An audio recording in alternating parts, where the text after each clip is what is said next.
to me, the difference between moving up and not moving up is if the Warriors stay at 11 and then between May 10th and June draft, they have opportunity. I think the 11th pick puts players such as Kawhi Leonard and Giannis in play.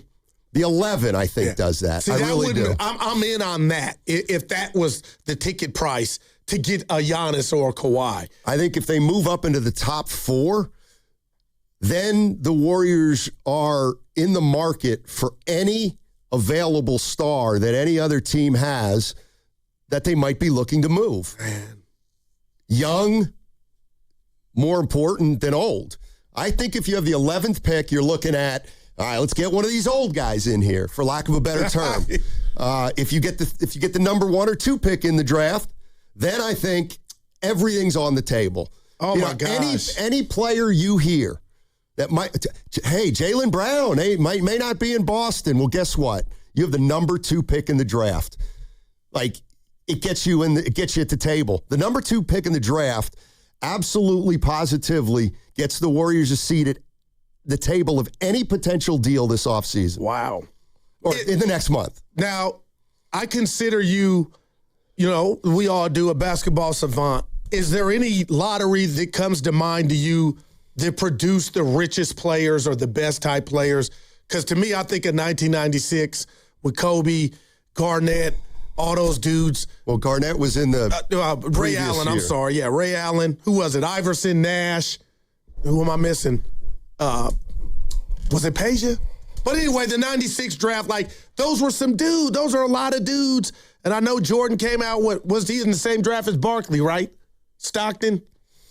I'm not sure. The draft that this one, to me, resembles almost exactly is the 95 draft.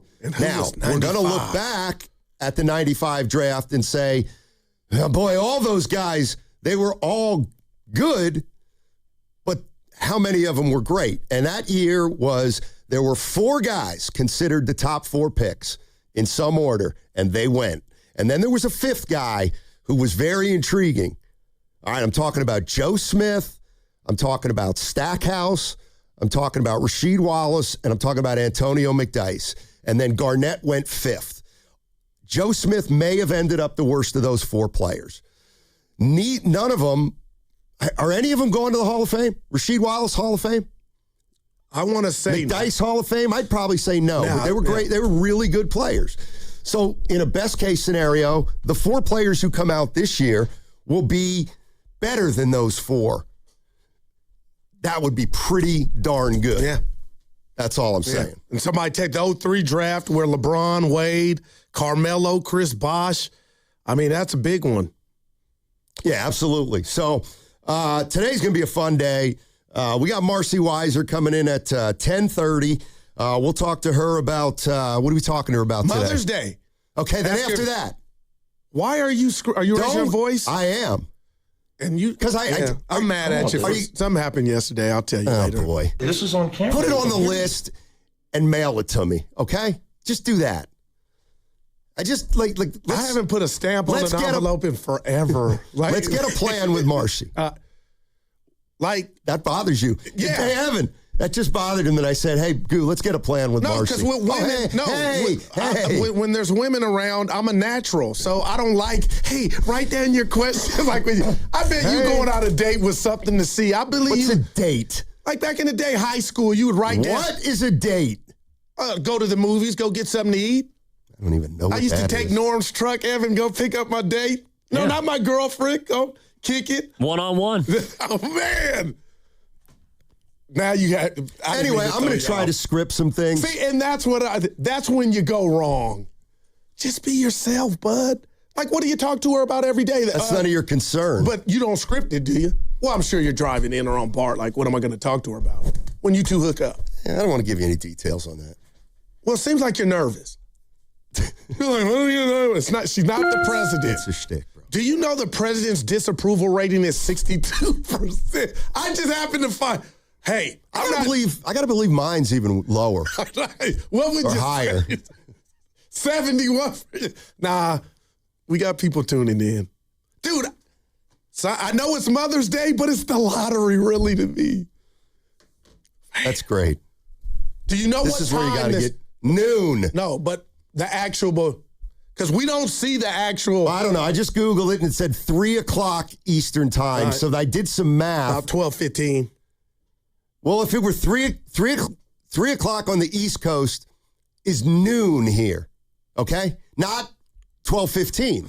Where did we get the 15 minutes? You know, they do all the dog and pony stuff.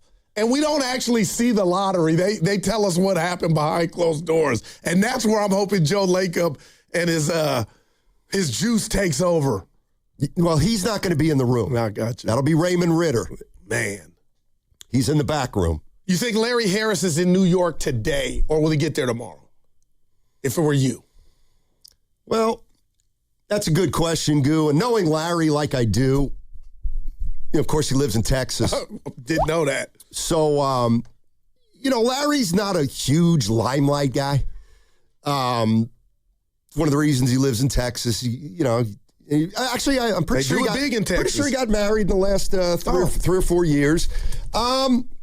I'd have to see what his wife's up to. If his wife is into it, then they may already be there. Yeah. If it's a business trip, I see Larry leaving Saturday morning. Okay. How would you do it personally? I'd go get some New York I know light. what you would do. And be in there ready. Yeah, you'd be partying right now. Well, yeah. Right now. But these guys actually are doing work. Yeah. You know what I mean? So I got you. Could be a game changer, man. You said it. I love that you're giving validity to it. Now, just the luck's got to take over. I kind of realized what might have you down today. And it was very innocent, but now I'm looking back on it and I kind of get it. And it's okay. It's weird, but I'm intrigued. Nahigian shows us a video of his son playing baseball at Oracle Park. It was a night game. Yeah.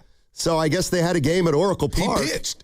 And, Nahigian starts waxing poetic. Oh, this is a beautiful, beautiful.